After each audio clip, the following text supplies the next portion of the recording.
BJP के पूर्व प्रदेश अध्यक्ष सतीश पूनिया ने राजसमंद के नाथद्वारा में प्रभु श्रीनाथ जी के राजभोज झांकी के दर्शन किए हैं, जिसके बाद वंदे परंपरा के मुताबिक कृष्ण भंडार में श्रीनाथ जी का उपरना उड़ाकर प्रसाद भेंट कर स्वागत किया गया। इस दौरान सतीश पूनिया ने कहा कि भारत की जनता ने राष्ट्रवाद के विचार को अपनाया है और इस विचारधारा को आगे बढ़ाते रहना है। मोदी जी के नेतृत्व में 2047 तक देश और दुनिया की सबसे बड़ी ताकत भारत बनने वाला है। तो वहीं कांग्रेस की पूर्ववर्ती गहलोत सरकार पर उन्होंने निशाना भी साधा, कहा कि उनके पास कोई योजना नहीं थी, वो केवल हमारी योजनाओं को कॉपी पेस्ट करते थे।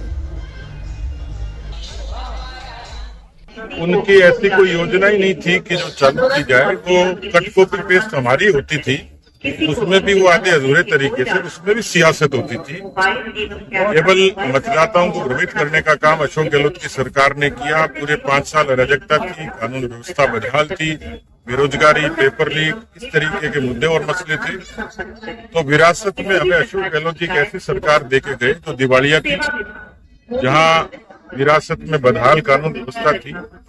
भजनलाल जी की राजस्थान की सरकार ने 1 वर्ष में, पिछले 100 दिनों में एक अच्छे संकल्प के साथ शुरुआत की है और मुझे पूरा भरोसा है कि जो राज्य का बजट आएगा उसमें सर्वस्पर्शी और सर्वव्यापी ये छवि आपको देखने को मिलेगी। वहीं राजस्थान प्रदेश कांग्रेस अल्पसंख्यक विभाग के प्रभारी अब्दुल कलाम अजमेर के दौरे पर रहे। इस दौरान अब्दुल कलाम ने बीजेपी सरकार पर निशाना साधा, साथ ही सरकार पर अल्पसंख्यकों के ऊपर अत्याचार करने के आरोप लगाए। कहा कि स्कूल में उर्दू विषय हटाने की कार्रवाई धीरे धीरे शुरू कर दी गई है। भारतीय जनता पार्टी की सरकार को कुछ न कुछ चाहिए, उनकी आइडियोलॉजी यही रही है। प्रदेश में अल्पसंख्यकों के साथ नाइंसाफी हो रही है। देखिए, अल्पसंख्यक विभाग हमेशा भारतीय जनता पार्टी की रीति नीतियों के खिलाफ विरोध करता नजर आता है। सड़कों पे आपको देखा होगा, चाहे वो किसी भी रूप में ले लें। अभी हाल ही में आपने देखा कि भारतीय जनता पार्टी की भजनलाल सरकार ने इस 1 साल में हमारी तात्कालीन कांग्रेस सरकार की योजनाओं को बदलने के अलावा कोई काम नहीं किया। तो ये डबल इंजन की जो सरकार है, ये खुद ये निर्णय कर पा रही है कि केंद्र की सरकार जिसको लागू कर रही है उसको स्टेट की सरकार, उनके मंत्री कह रहे हैं कि इसको बंद किया जाए। सवाई माधोपुर बीजेपी जिलाध्यक्ष को लेकर चल रही खींचतान पर आज आखिरकार उस वक्त विराम लग गया जब बीजेपी नेता चंद्रकांता मेघवाल ने बैठक में गंगापुर सिटी के पूर्व बीजेपी विधायक और पूर्व जिलाध्यक्ष मान सिंह गुर्जर के नाम की घोषणा कर दी। जिलाध्यक्ष के पद पर मान सिंह गुर्जर के नाम की घोषणा के बाद नेताओं ने उनका स्वागत किया। दरअसल सवाई माधोपुर बीजेपी के नए जिलाध्यक्ष की घोषणा प्रदेश बीजेपी के लिए चुनौती बनी हुई थी, जिसके चलते जिलाध्यक्ष की घोषणा अब तक नहीं हो पा रही थी।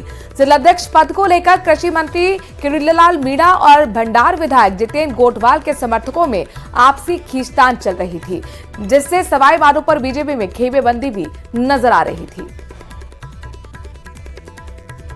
लंबा समय नहीं लेगा, इसको हमने फेजेस में किया था।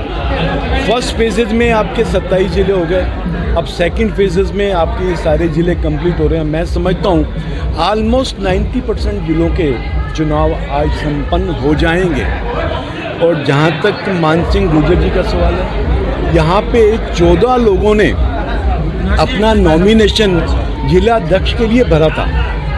हमने सभी 14 जो नॉमिनेशन जिन्होंने भरा उनसे बातचीत करके, क्योंकि भारतीय जनता पार्टी की एक परंपरा है, एक परिपाटी है, एक अनुशासन है कि सब मिलकर के एक मत होकर के नाम को तय कर देते हैं। मैं भारतीय जनता पार्टी के राष्ट्रीय नेतृत्व को, प्रदेश नेतृत्व को, आज हमारे बीच में माननीय प्रणामी जी हमारे पूर्व प्रदेश अध्यक्ष है, वो प्रभारी के रूप में यहाँ पे आए हैं। और बहन चंद्रकांता जी पिछले लंबे समय से इस चुनाव का जो हमारा संगठन महापर्व है इसके काम को देख रही थी। मैं आप दोनों के साथ साथ में हमारे पूर्व जिलाध्यक्ष जी को, पूरी टीम को, भारतीय जनता पार्टी के तमाम कार्यकर्ताओं को धन्यवाद देना चाहता हूँ।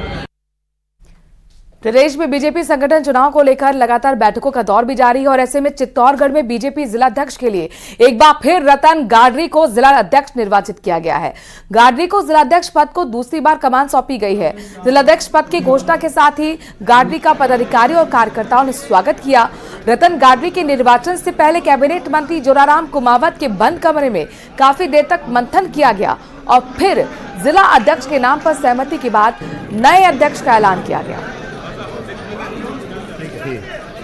मंच का और यहाँ फोटो लेके मेरा विनम्र आग्रह है कि आप